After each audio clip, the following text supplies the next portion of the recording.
نبی علیہ السلام نے کوئی سخت لہجے میں ذرا انداز کی تبدیلی سے کہا اب تمہاری رائے بدل سکتی ہے، اب میں محمد کی رائے نہیں بدلے گی۔ کسی نبی کے لیے مناسب نہیں ہے کہ تلوار اٹھا لے، جنگی اسباب پہن لے اور جنگ لڑے بغیر اتار دے۔ السلام علیکم ورحمۃ اللہ وبرکاتہ۔ اس طرح کے ایمان افروز بیانات سننے کے لیے ہمارے اس چینل کو سبسکرائب کریں۔ شکریہ، آپ کی نوازشات۔ نبی علیہ الصلوۃ والسلام حضرت کعب رضی اللہ تعالیٰ عنہ، حضرت ابی رضی اللہ تعالیٰ عنہ کو بلاتے ہیں، بلکہ آپ انہی کے پاس بیٹھے ہوئے تھے۔ قاصد نے خط پہنچایا، مہر لگی ہوئی اس ٹائم۔ نبی علیہ السلام فرماتے ہیں اے ابی کھول خط اور سنا کیا لکھا ہے۔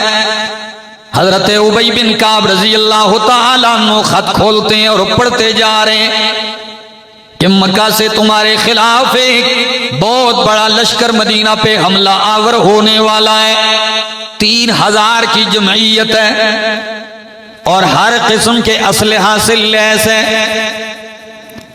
نبی علیہ الصلوۃ والسلام نے چچا کا خط پڑھا تو ابی ابن کعب سے کہا خط تو نے پڑھ لیا نا، بس یہ میرے اور تیرے درمیان راز ہے، اس کو ادھر ہی مخفی رکھنا، کسی کو بتانا نہیں۔ آپ وہاں سے نکلتے ہیں، حضرت سعد رضی اللہ تعالیٰ عنہ کے گھر آتے ہیں۔ چونکہ سعد مدینہ منورہ کے تھے، نبی علیہ الصلوۃ والسلام نے سعد کے گھر میں سعد کے ساتھ میٹنگ کی اور پوری کارروائی بیان کر دی کہ یوں مکے کا لشکر مدینہ پہ حملہ آور ہونے والا ہے اور آپ نے تیاری کرنی ہے، جلد ہی میں ہائی کمان کی میٹنگ بلانے والا ہوں۔ اللہ اکبر۔ دوستو وقت کم ہے، میں بہت تیزی سے اپنی بات سمیٹتے ہوئے جا رہا ہوں، دل و دماغ حاضر رکھیے۔ سعد کو جب پوری بات بتلائی، ساتھی کا ساتھ یاد رکھنا یہ راز کی بات ہے، کسی کو بتلانی نہیں ہے۔ سعد رضی اللہ تعالیٰ عنہ وعدہ کرتے ہیں کہ جی میں کسی کو نہیں بتاؤں گا، آپ کا راز میرے سینے میں ہی رہے گا۔ نبی علیہ السلام جو ہی نکلتے ہیں، حضرت سعد گھر داخل ہوتے ہیں حجرے سے، چونکہ اتنی بڑی کوٹھیاں تو تھی نہیں، نبی علیہ السلام کی محفل سے کمرے میں جاتے ہیں تو بیوی نے پوچھ لیا کہ سعد کیا باتیں ہو رہی تھیں؟ بڑی راز کی باتیں کر رہے تھے نبی علیہ السلام، کیا باتیں ہو رہی تھی؟ سعد نے ایک دم غصے میں بیچ کہا تیرا کیا کام ہے، تیرا ہماری باتوں سے کیا لینا دینا، کیونکہ راز تھا تو بیوی کو بھی سختی سے جھڑک دیا کہ تیرا کیا کام ہے ہماری باتوں سے۔ بیوی نے کہا تو بتائے یا نہ بتائے میں نے ساری باتیں سن لی ہیں۔ اچھا پھر ہم نے کیا کہا؟ جلال میں بیوی سے کہا ہم نے کیا کہا؟ بیوی نے جو سنا ساری بات بتلا دی۔ تو جیسے ہی بات بتلائی سعد کو، سعد نہ ایک نہ دو فوراً بیوی کو کلائی سے پکڑتے ہیں اور پکڑ کے نبی علیہ السلام کے سامنے لے آتے ہیں اور کہتے ہیں اللہ کے پاک پیغمبر، اللہ کی قسم ہے میں نے آپ کا راز بیوی کو نہیں بتلایا، کل اگر کہیں راز فاش ہو گیا تو میرا قصور نہیں ہوگا، اس کا ہوگا۔ اس نے ابھی ابھی سن لیے۔ کتنے عجیب لوگ تھے، اپنے کاغذ کتنے کلیئر رکھتے تھے، کیا خیال ہے؟ بیوی کو پکڑا ہاتھ سے، فرمایا اللہ کے حبیب صلی اللہ علیہ وسلم اس نے ساری باتیں سنی، میں نے بھی نہیں بتلائی ان کو۔ نبی علیہ السلام یہ رازداری اور پختہ عہدی دیکھ کر مسکرا رہے ہیں اور کہتے ہیں سعد اللہ کے بندے اتنا مضبوطی سے اس کے ہاتھ کو پکڑا ہے، ہاتھ تو چھوڑ اس بیچاری کا، ٹھیک ہے یہ رازدار ہے، ہاتھ تو چھوڑ اللہ کے بندے۔ جب ہاتھ چھوڑ دیا، اللہ کے پاک پیغمبر صلی اللہ علیہ وسلم خوشی کے ساتھ اٹھتے ہیں اور اپنے پاک مقدس جماعت کو اکٹھا کرتے ہیں اور کہتے ہیں او میرے ساتھیو تمہاری کیا رائے ہے؟ مکہ والوں نے تو ارادہ کر لیا ہے تمہیں مٹانے کا، تمہاری کیا رائے ہے؟ میری رائے تو یہ ہے، اللہ کے حبیب کہنے لگے کہ ہمیں مدینہ کے اندر ہی رہنا چاہیے قلعہ بند ہو کر۔ اور حکمت عملی کیا ہے؟ قربان جاؤں میرا محبوب پیغمبر، اگر دیکھو تو میدان کا کمانڈر اور سپہ سالار بھی ہے، اور مارکیٹ میں دیکھو تو آپ سے بہتر تاجر کوئی نہیں ہے، اور کرسی عدالت پہ دیکھو تو آپ سے بڑا قاضی القضات چیف جسٹس کوئی نہیں ہے، اور اگر حاکم دیکھو تو آپ جیسا حاکم کوئی نہیں. جس میدان میں دیکھو, کاش وقت ہوتا میں مثالیں ذکر کرتا. فرمایا میری رائے یہ ہے کہ مدینہ ہمارے لیے محفوظ پناہ گاہ ہے. دشمن اندر آئے گا تو ہم لڑیں گے, عورتیں چھتوں سے پتھراؤ کریں گی اور دشمن پسپا ہوگا. پہلے تو داخل نہیں ہوگا, باہر کیمپ لگائے گا دشمن, آ کر خیمے لگائے گا. کتنا لگائے گا؟ ہفتہ, 10 دن, 20 دن. آخر ریگستان میں, نخلستان میں, ایسی زمین پہ کتنا ٹھہرے گا؟ تو مدینہ کے اندر رہنا چاہیے. اور عجیب بات, ساری زندگی مخالفت کرنے والا عبداللہ بن ابی, منافقین کا سردار, آج اتفاق سے اس کی رائے بھی یہی تھی کہ اندر رہنا چاہیے مدینے میں.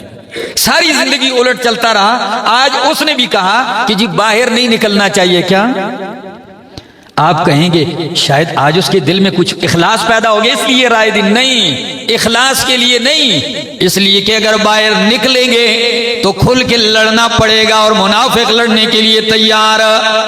اور دوسری وجہ باہر اس لیے نہیں کہ اندر رہ کر اس کو سازش کرنے کا موقع اچھی طرح مل سکے گا.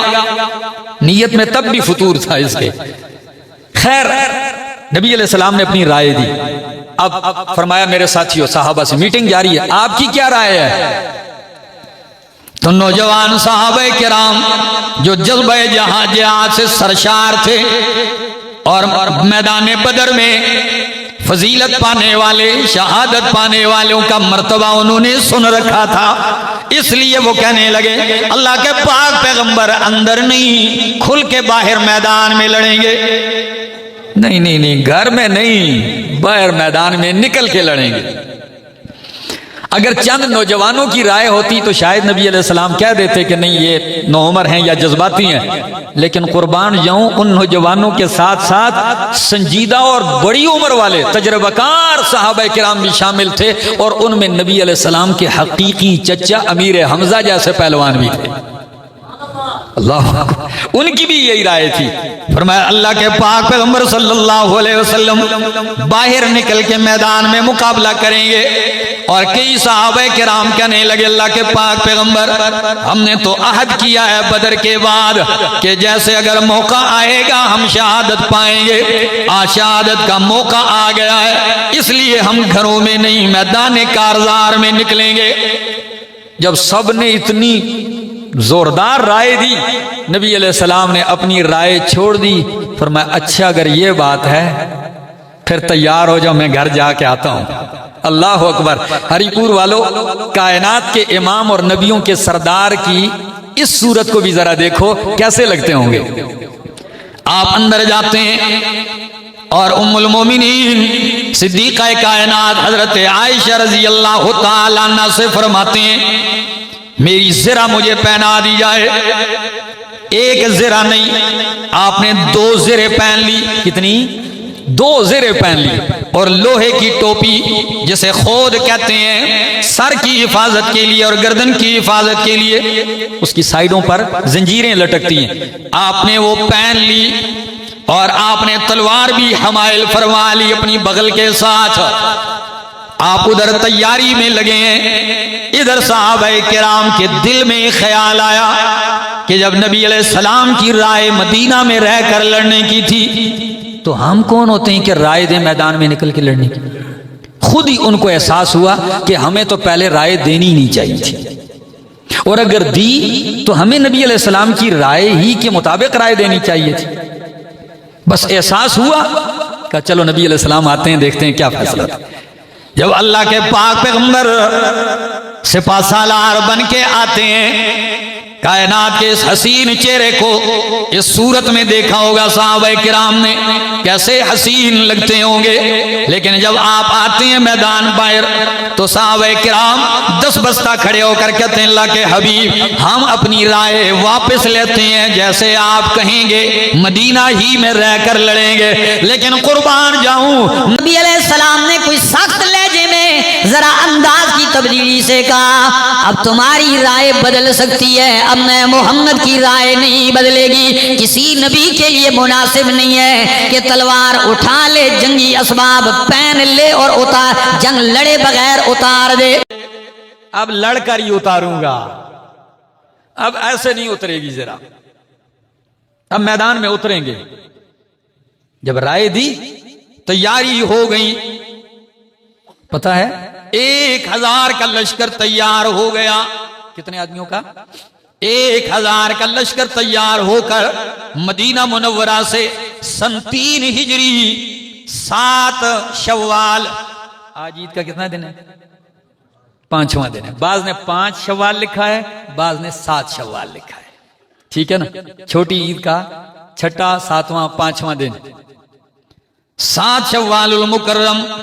آپ جب نکلتے ہیں مدینہ منورہ سے, چل پڑتا ہے میرے پاک پیغمبر کا لشکر. تم مدینہ منورہ سے باہر ایک مقام ہے شیخان, وہاں پہنچتے ہیں. نبی علیہ السلام نے پورا لشکر ٹھہرا لیا, ٹھہر جاؤ. آپ اونچی جگہ کھڑے ہیں, پورے لشکر کا معائنہ کیا, کہا جو کم عمر لڑکے ہیں واپس ہو جاؤ. سیرت نے تقریباً 10-15 کے لگ بھگ نام گنوائے ہیں صحابہ کرام جن کی عمریں کم تھی. آپ بھی واپس, آپ بھی واپس, آپ کی عمر تھوڑی ہے, ابھی چھوٹے ہیں آپ. لیکن ایک صحابی ہے حضرت رافع رضی اللہ تعالیٰ عنہ. حضرت رافع کم عمر ہونے کے باوجود بھی ان کو اجازت دے دی. کیوں؟ حالانکہ کم عمروں کو واپس کیا, اس لیے ان کو اجازت ملی کہ عمر کم تھی لیکن تیر اندازی میں ان کا ثانی کوئی نہیں, بس بہت ماہر قسم کے تیر انداز تھے. فرمایا آپ ساتھ چلیں. جب رافع جانے لگے تو اسی مقام پر حضرت سامورہ رضی اللہ تعالیٰ عنہ نے بھی ایک عجیب نکتہ اٹھایا. ان کے دل میں بھی جذبہ تھا, انہوں نے ایک نکتہ اٹھایا, ہری پور والوں سننے کے قابل ہے. وہ عرض کرنے لگے اللہ کے حبیب, اگر رافع کم عمر ہونے کے باوجود آپ نے انہیں اجازت دے دی تو مجھے بھی اجازت ملنی چاہیے. اچھا آپ کو کیوں ملنی چاہیے؟ فرمایا اس لیے کہ میں رافع سے زیادہ طاقتور ہوں. اگر رافع کم عمر ہونے کے باوجود جا سکتا ہے تو میں اس سے زیادہ طاقتور ہوں. اور فوراً کہنے لگے اللہ کے حبیب صلی اللہ علیہ وسلم اگر آپ تجربہ کرنا چاہتے ہیں تو میری کشتی کروا لیں اس سے. اللہ اکبر, میری کیا کروا لیں؟ میری کشتی کروا لیں, مقابلہ کروا لیں, میں بچھاڑ دوں گا ان کو. نبی علیہ السلام نے جب یہ منظر دیکھا تو مسکراتے ہوئے فرمایا اچھا چلو آؤ نکلو میدان میں, کشتی کرو ذرا. رافع کو بھی اتارا اور سامورہ کو بھی, فرمایا چلو اترو ذرا. جب دونوں اترتے ہیں آپ یقین کریں جو دونوں کشتی کرتے ہیں تو سامورہ نے رافع کو نیچے گرا دیا.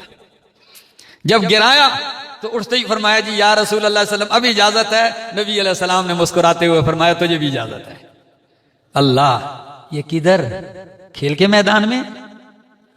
اللہ قربان جاؤں, ایسے لوگ تیار کیے تھے. واہ صحابہ کیا شان ہے. جب چل پڑتا ہے یہ لشکر میدان احد کی طرف, ادھر سے مکہ سے چلتا ہے ابو سفیان کی قیادت میں 3000 کا لشکر جرار چلتا ہے. یقین کیجئے ہری پور والو 3000 کا لشکر جب نکلنے لگا تو اس گمنڈ میں تھا کہ ناچ گانے والی عورتیں بھی ساتھ لے لی, لڑکیاں بھی ساتھ لے لی. او بھائی کیوں لے کے جا رہے عورتوں کو؟ کہا یہ دف بھی بجائیں گی اور یہ گیت بھی گائیں گی, ٹھیک ہے, اشعار سنائیں گی. تو جب نوجوانوں کو یہ عورتیں نظر آئیں گی تو پیچھے پلٹنا شرم کے مارے کوئی پیچھے نہیں پلٹے گا, اور یہ اس کو شرم دلائیں گی. یہ عورتیں بھی دف بجا رہی ہیں, اور سیرت نے ان کے وہ اشعار بھی لکھے. کیا؟ نحنو بنات طارق, نحنو بنات طارق نمشی علی النمارق ان تقبلوا نعانق او تدبروا نفارق فراقا غیر وامق. کیا کہہ رہی ہیں کہ ہم تو رات کی سہیلیاں ہیں, ہم تو ریشم کے تکیوں پہ چلنے والی ہیں. اگر تم میدان جیت کے آؤ گے تو گلے لگا لیں گی تمہیں, اور اگر میدان سے بھاگ کے آؤ گے تو پھر ہمارے قریب نہ آنا. یہ آر دلا رہی ہیں وہ عورتیں. لشکر وہاں سے چلتا ہے مشرکین کا, اور میرے محمد عربی صلی اللہ علیہ وسلم کا لشکر مدینہ سے چلتا ہے. احد کے قریب پہنچتے ہیں, رات گزاری وہاں. کیا گزاری؟ رات احد کے قریب گزاری. نبی علیہ السلام نے صحابہ کرام سے فرمایا بلکہ روانگی سے پہلے ہی مدینہ سے چلنے لگے آپ صلی اللہ علیہ وسلم نے فرمایا میرے ساتھیوں میں نے ایک خواب دیکھا ہے. آپ کو معلوم ہونا چاہیے کہ پیغمبر کا خواب وہی ہوتا ہے. کیا ہوتا ہے؟ وہی ہوتا ہے. فرمایا میں نے خواب دیکھا ہے. تو سارے عرض کرنے لگے یا رسول اللہ صلی اللہ علیہ وسلم بتائیے کیا خواب دیکھا ہے؟ فرمایا میں نے خواب میں دیکھا کہ میرے سامنے ایک گائے ذبح کی گئی. فرمایا اور کیا دیکھا؟ فرمایا میں نے دیکھا کہ میں نے ایک محفوظ اور مضبوط زرہ پہنی ہوئی ہے. فرمایا اللہ کے حبیب اور کیا دیکھا؟ فرمایا میں نے خواب میں دیکھا کہ میری تلوار ذوالفقار، نبی علیہ السلام کی تلوار کا کیا نام؟ میری تلوار ذوالفقار، اس کی دھار، اس میں دندانے پڑ گئے ہیں، اس کی دھار ٹوٹ گئی ہے، اس میں دندانے پڑ گئے ہیں. اور فرمایا کہ ایک مینڈا ہے میں اس کا پیچھا کر رہا ہوں. اب یہ خواب دیکھی صحابہ کرام نے عرض کیا اللہ کے حبیب تعبیر کیا ہے؟ نبی علیہ السلام نے فرمایا گائے ذبح ہونا یہ اشارہ ہے کہ میرے صحابہ میں سے کچھ جام شہادت نوش کریں گے، اور مضبوط زرہ پہننا یہ اشارہ ہے کہ مدینہ ہمارے لیے محفوظ پناہ گاہ ہے.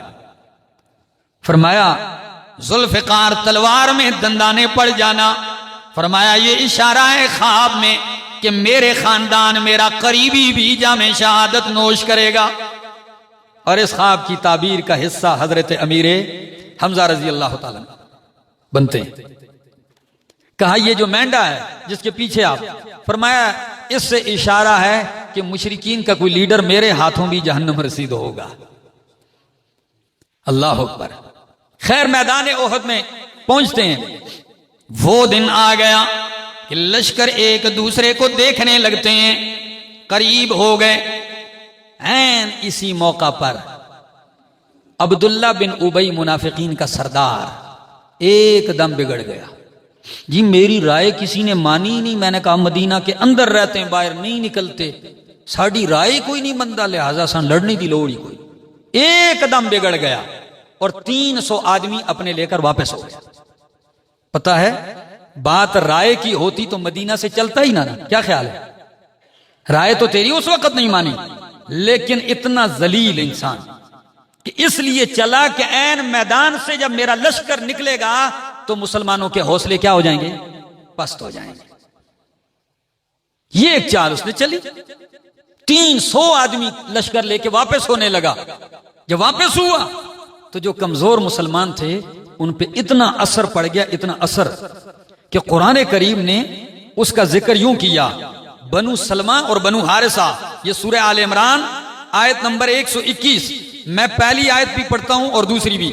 فرمایا وَإِذْ غَدَوْتَ مِنْ أَهْلِكَ تُبَوِّئُ الْمُؤْمِنِينَ مَقَاعِدَ لِلْقِتَالِ. وَإِذْ غَدَوْتَ مِنْ أَهْلِكَ، میرا پاک پیغمبر جب تو صبح صبح نکلا اپنے اہل سے. کس سے نکلا؟ اپنے اہل سے، گھر سے نکلا. کس لیے؟ تُبَوِّئُ الْمُؤْمِنِينَ مَقَاعِدَ لِلْقِتَالِ. آپ مومنوں کو جگہ دے رہے تھے، بٹھا رہے تھے لڑائی کے مورچوں پر.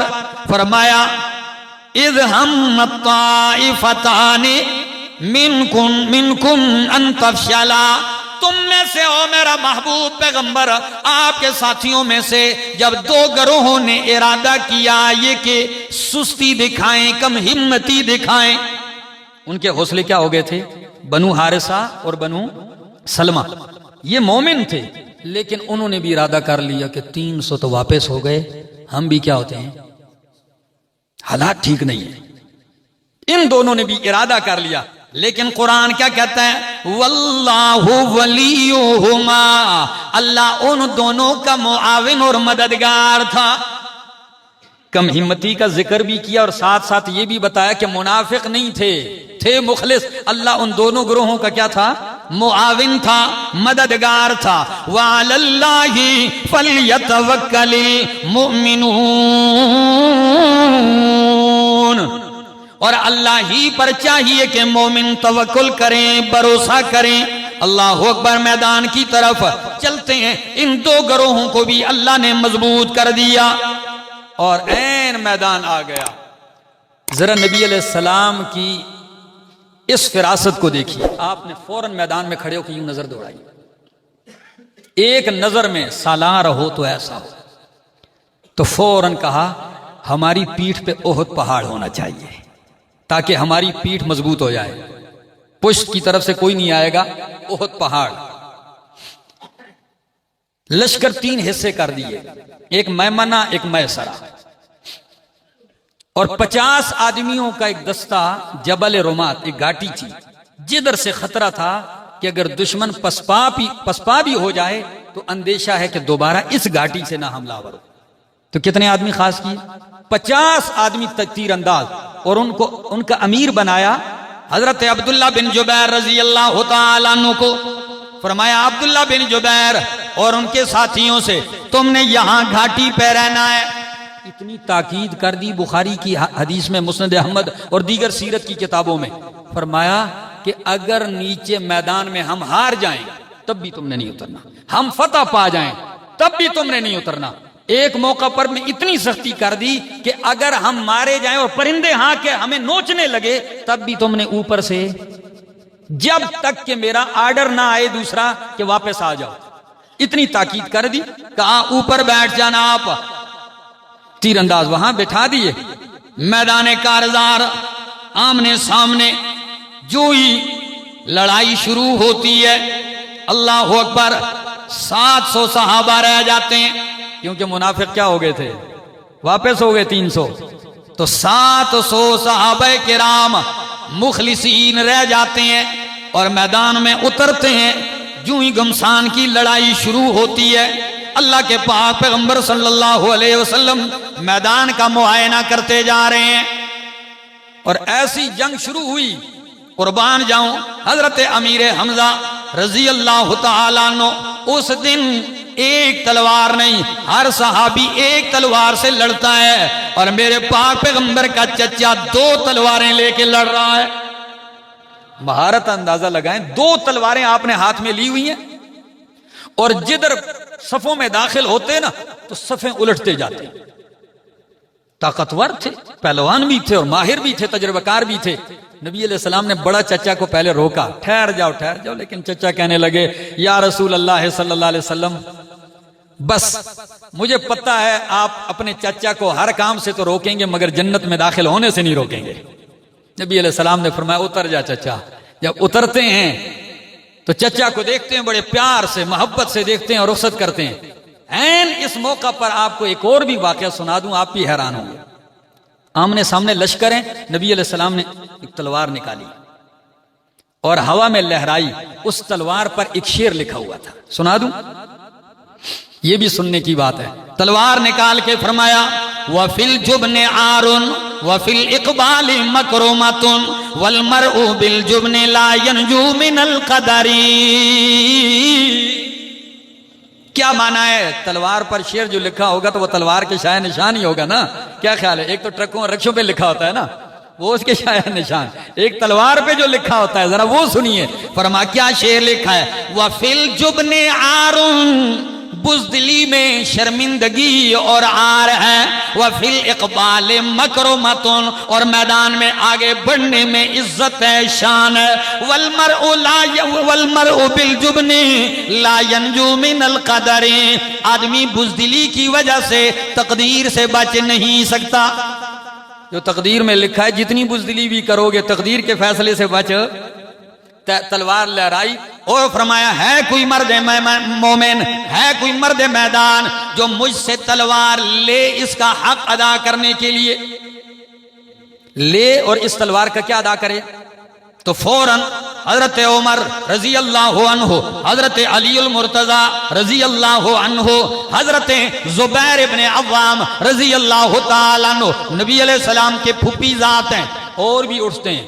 سب ایک آدمی, ہر آدمی کہتا ہے جی میں لیتا ہوں. نبی علیہ السلام خاموش ہے. حضرت ابو دجانہ رضی اللہ تعالیٰ عنہ اٹھتے ہیں اور پوچھتے ہیں پہلے یہ بتلائیے تلوار کا حق کیا ہے. شاید نبی علیہ السلام نے ان کو اس لیے تلوار نہیں دی کہ ان میں سے کسی نے پوچھا صرف مانگی ہے، یہ نہیں پوچھا کہ تلوار کا حق کیا ہے۔ جب ابو دجانہ نے کہا پہلے یہ بتلائیے حق کیا ہے تلوار کا، نبی علیہ السلام نے فرمایا جو مجھ سے لے اور ایسے لڑتا رہے میدان میں، بزدلی نہ دکھائے، پیٹھ نہ پھیرے، یہاں تک کہ یہ تلوار ٹوٹ جائے۔ اللہ اکبر۔ جب یہ کہا اب مجھے حق معلوم ہو گیا، میں اسی حق کے ساتھ یہ لینا چاہتا ہوں آپ کے دست اقدس سے۔ نبی علیہ السلام نے تلوار ابو دجانہ کو دی۔ زبیر ابن عوام فرماتے ہیں رضی اللہ تعالیٰ عنہ، میرے دل میں بھی کہا میں پھوپھی زاد ہوں، نبی علیہ السلام کا قریبی ہوں، میں نے تلوار مانگی ہے اور سب کے سامنے مجھے نبی علیہ السلام نے نہیں دیا ہے اور ابو دجانہ کو دے دیے، میں بھی ابو دجانہ کی پیٹھ کے پیچھے رہوں گا، دیکھتا ہوں کرتا کیا ہے، یہ کیا کرے گا میدان میں۔ دی جو ہے کہتے ہیں اللہ کی قسم میں نے ان کا پیچھا کیا، اس نے تلوار لیتے ہی سب سے پہلے اپنے جیب سے ایک سرخ پٹی نکالی، لال پٹی نکالی اور اپنے ماتھے پہ باندھ دی۔ سب کہنے لگے اس پٹی کا نام ہے عصابۃ الموت۔ کون سی پٹی؟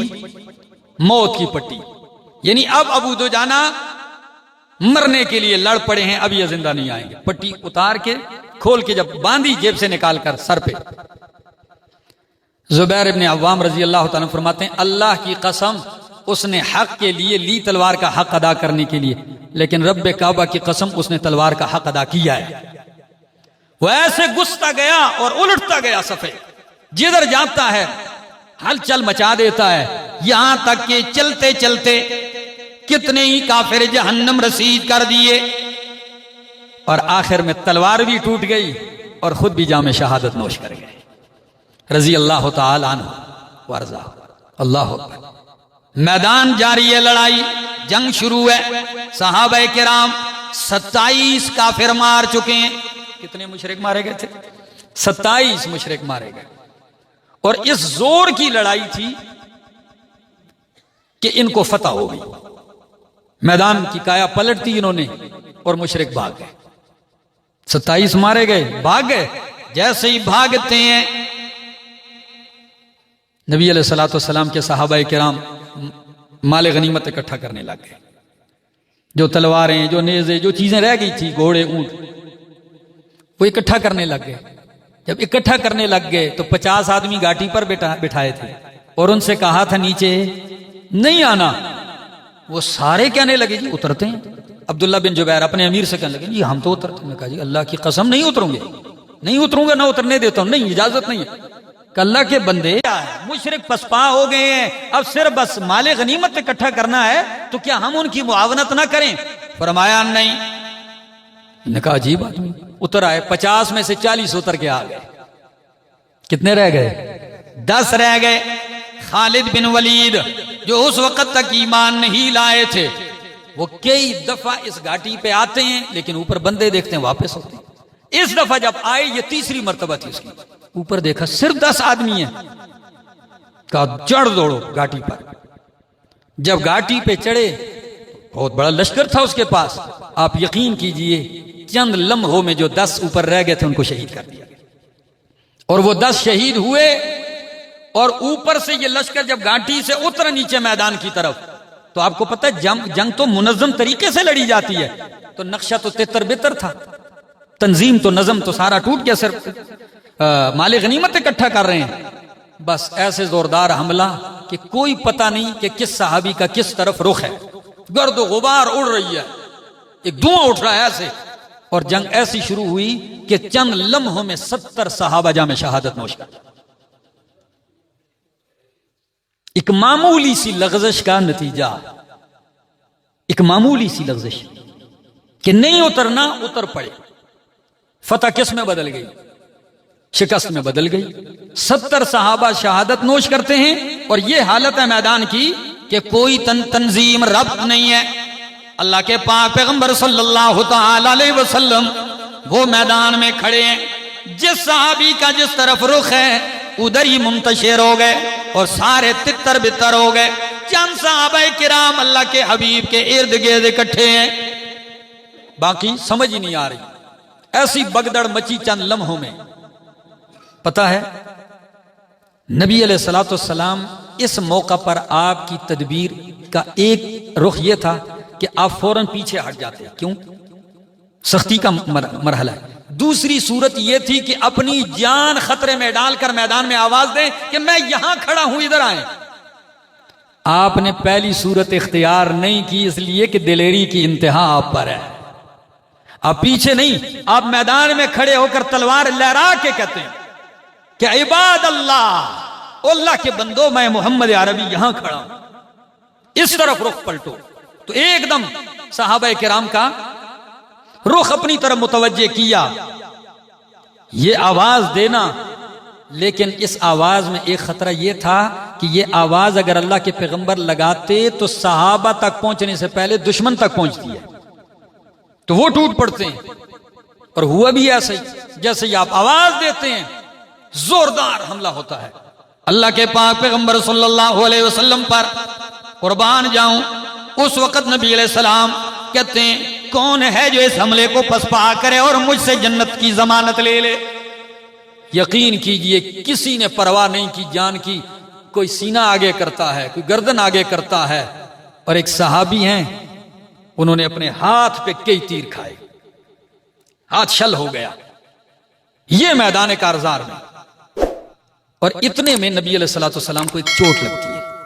ابن قمیہ اور دیگر بدبختوں نے اس زوردار چوٹ کے ساتھ نبی علیہ السلام کے خود پہ چوٹ لگتی ہے کہ خود کا لوہا نبی علیہ السلام کے سر کے اندر دھنس جاتا ہے. اور خود کی جو کڑیاں ہیں، یہ رخسار کی ہڈی ہے، یہ دیکھیں کتنی مضبوط ہے، وہ زنجیر کی کڑیاں نبی علیہ السلام کے رخسار کی ہڈی میں دھنس گئی. اور نبی علیہ السلام کے دندان میں، آپ جب دانت دیکھیں گے نا نیچے والا، 2 دانتوں میں سے ایک دندان مبارک شہید ہو گیا. تو ہونٹ بھی زخمی، ادھر سے بھی خون، چہرے مقدس پہ خون بہ رہا ہے. اور نبی پاک صلی اللہ علیہ وسلم کھڑے ہیں میدان میں. ام عمارہ عورت ہے، اللہ کی قسم، وہ کہتی میں پہلے پانی پلا رہی تھی زخمیوں کو، لیکن جب میدان کارزار کی کایا پلٹی گئی اور ایک کافر دوڑ رہا ہے نبی علیہ السلام کی طرف، تو میں نے مشکیزہ پھینکا اور تلوار اٹھا لی. ام عمارہ پتہ ہے کون سی خاتون ہے؟ اس کے بچے بھی اس میدان میں ہیں، لیکن بچوں کا نہیں پوچھ رہی، نبی علیہ السلام کی طرف بڑھتی ہے اور ہر طرف سے کہتی اللہ کی قسم ابن قمیہ کو میں نے پیغمبر کے پاس پہنچنے نہیں دیا. اس نے زیرہ پہنی، وہ مجھے مار رہا ہے، میں اس کو مار رہا ہوں، وہ مجھے مار رہا ہے. آخر اس بدبخت نے زوردار وار کیا اور ام عمارہ کی اس شانے پہ تلوار لگتی ہے اور آپ کے کاندھے کی ہڈی کٹتی ہے اور تلوار پھنس جاتی ہے. جب اس نے تلوار کھینچی تو آپ کے وجود سے فوارہ جاری ہوتا ہے. نبی علیہ السلام میدان فتح ہونے کے بعد کیا کہتے ہیں پتہ ہے؟ کہتے ہیں کہاں ہے ام عمارہ؟ کہا یہ، کہا اللہ کی قسم ما التفت یمینا ولا شمالا الا ورأیتها تقاتل دونی. اللہ کی قسم اور ذات ہے، لیکن میں نے میدان احد میں اپنے دائیں بائیں ہر طرف دیکھ رہا ہوں یہ میرے دفاع میں لڑ رہی ہے، اور وہ زخموں سے چور خاموش کھڑی ہے. نبی علیہ السلام نے دعا دیتے ہوئے فرمایا اللہ ام عمارہ کے گھر میں برکتیں نازل کر. جب یہ جملہ کہا نا، اس وقت ام عمارہ نے صبر کا بندھن توڑ دیا. جب صبر ٹوٹا، کہنے لگی اللہ کے حبیب مجھے مال دنیا نہیں چاہیے. فرمایا کیا چاہیے تجھے؟ فرمایا دنیا کو کیا کرنا ہے، دعا کیجئے کہ اللہ ہمیں جنت میں آپ کا ساتھی بنا دے، آپ کی رفاقت مل جائے. نبی علیہ السلام نے بھی انتظار کیے بغیر ہاتھ اٹھائے اور کیا کہا؟ اللہم اجعلہم رفقائی فی الجنہ، اللہ ان کو جنت میں میرا ساتھی بنا دے. عجیب لوگ تھے، جو جان مانگو تو جان دیں گے، جو جان مانگو تو جان دیں گے، جو مال مانگو تو مال دیں گے، مگر یہ ہم سے نہ ہو سکے گا، محمد کا جاہو جلال دیں گے. اللہ اکبر. یہ وہ مارکا ہے میرا دوست، لڑائی جاری ہے. نبی علیہ السلام حضرت مصعب بن عمیر شہید ہوتے ہیں. وہ آپ کی قد و کاٹ جو تھی نا، جسامت، وہ نبی علیہ السلام کے مشابہ تھی. تو جیسے ہی مصعب بن عمیر شہید ہوتے ہیں، ابن قمیہ تلوار لہراتے ہوئے خوشی کہتا ہے الا ان محمدن قد قتل، کہ خبردار اعلان سن لو محمد عربی صلی اللہ علیہ وسلم قتل کر دیے گئے. بس یہ آواز نہیں تھی، ایک غم، ایک آفت تھی. کئی صحابہ کرام کے ہاتھوں سے تلوار ہی گر پڑی غم سے کہ نبی علیہ السلام شہید ہو گئے. حضرت انس ان صحابہ میں سے ہیں. وہ کہتے ہیں جب میں جا رہا تھا، ایسے جا رہے تھے تو کچھ لوگ بیٹھ چکے تھے. حضرت انس فرماتے ہیں میں نے کہا اللہ کے بندو میدان گرم ہے، تم کیا کر رہے ہو؟ وہ کہنے لگے جی ہمارے تو وجود سے سانس نکل گیا. کیا؟ کیوں ہمت ہار گئے؟ کہنے لگے نبی علیہ السلام شہید ہو گئے. جب یہ کہا حضرت انس کہنے لگے اللہ کی قسم مجھے معلوم نہیں یہ آواز سچی ہے یا جھوٹی ہے، لیکن اگر یہ آواز سچی ہے تو پھر اٹھو. اگر محمد عربی جام شہادت نوش کر گئے تو ہمارا زندہ رہنا کس کام کا ہے؟ پھر ہم کس لیے زندہ رہیں؟ ہم بھی جام شہادت نوش کرتے ہیں. جب یہ کہا اور تلوار لہرا کے کہنے لگے اللہ کی قسم میرے دوستو تم اٹھو یا نہ اٹھو، مجھے جنت کی خوشبو احد پہاڑ سے آ رہی ہے. اور گھس پڑتے ہیں. بس اس آواز نے جذبہ دیا باقی بھی اٹھے. اور حضرت انس رضی اللہ تعالیٰ عنہ کی میت کو جب اٹھایا گیا، پتا ہے 80 سے زیادہ زخم لگے ہوئے تھے. جب شہید ہوئے تو انس کو جب دیکھا گیا تو 80 زخم لگے ہوئے، چور چور بدن ہے. اور ان میں حضرت امیر حمزہ رضی اللہ تعالیٰ عنہ ان کا بھی زخمی بدن چور چور، وہ بھی جام شہادت نوش کی ہوئے. نبی علیہ السلام کے ارد گرد جمع ہوتے ہیں صحابہ کرام. حضرت کعب فرماتے ہیں گرد و غبار تھی، میں میدان میں یہی دیکھ رہا تھا کہ اللہ کے حبیب کہاں ہے، لیکن گرد و غبار میں نظر کہاں آئے؟ گرد و غبار میں نظر کہاں پڑے؟ بھیج دو چٹ بھائی. اللہ اکبر. بس مختصر کرتا ہوں، صرف توجہ چاہوں گا آپ کی.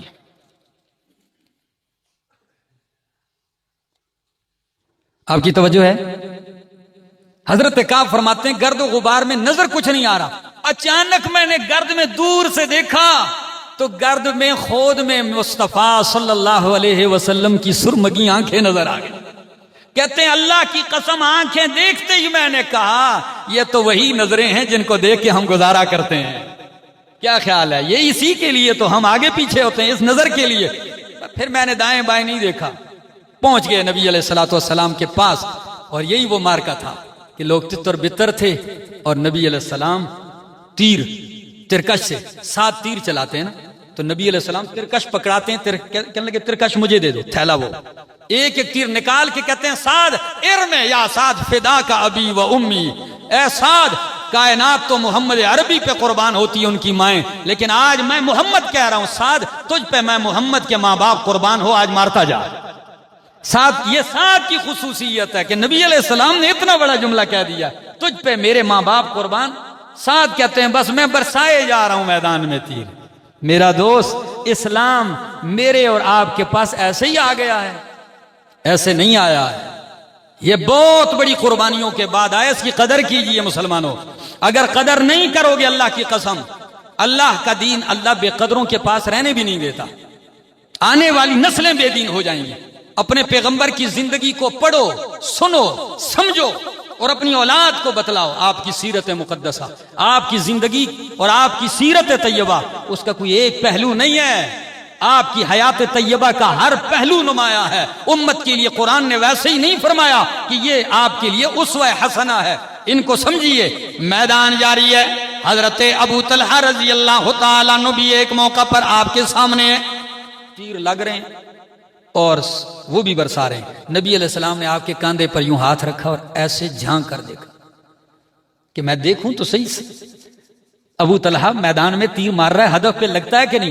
جیسے ہی آپ جھانکنے لگے وہ ایک دم چہرہ پھیرتے ہوئے کہنے لگے یا رسول اللہ صلی اللہ علیہ وسلم تشریف رکھیے، میں تو آپ سے آگے اس لیے آیا ہوں کہ نفسی لنفسک الفداء، نفسی لنفسک الفداء ووجہی لوجہک الوقاء، کہ میری جان آپ کی جان پہ قربان ہو جائے اور میرا چہرہ آپ کے چہرے کے لیے ڈھال ہو جائے. میں تو آگے اس لیے بیٹھا ہوں. میرے دوستو اللہ کے فضل سے وہ کایا پھر پلٹ دی اور ابو سفیان کا لشکر پھر ہاتھ کچھ آئے بغیر، باوجود اس کے کہ 70 صحابہ شہید ہو گئے. سیرت نگار کہتے ہیں ہم غزوہ احد کو شکست لکھیں، فتح لکھیں، کیا لکھیں؟ لیکن قربان جاؤں حضرت مولانا قاضی صفی الرحمن مبارک پوری، جن کی کتاب ہے الرحیق المختوم، پوری دنیا میں سیرت کے مقابلے میں یہ کتاب پہلے نمبر پر آئی ہے پوری دنیا میں۔ اگر آپ نے عربی میں تھی، اب اردو کے ترجمے بھی آ چکے ہیں۔ اگر آپ میرے دوستوں پڑھنا چاہتے ہیں تو علامہ شبلی نعمانی رحمہ اللہ کی سیرت النبی پڑھیے، 6-7 جلدوں میں ہے۔ اگر آپ نے میرے پیغمبر کی سیرت پڑھنی ہے تو قاضی سلیمان منصور پوری کی کتاب ہے اردو میں 3 جلدوں میں، رحمت للعالمین، آپ پڑھیے۔ اس کے علاوہ سینکڑوں ہزاروں کتابیں ہیں۔ میں نے اختصار کے سامنے آپ کے سامنے یہ واقعہ پیش کیا۔ انشاءاللہ اگر موقع ملا تو اگلے جمعے یا تو یہیں سے آگے چلوں گا یا دوسرا مضمون ہو۔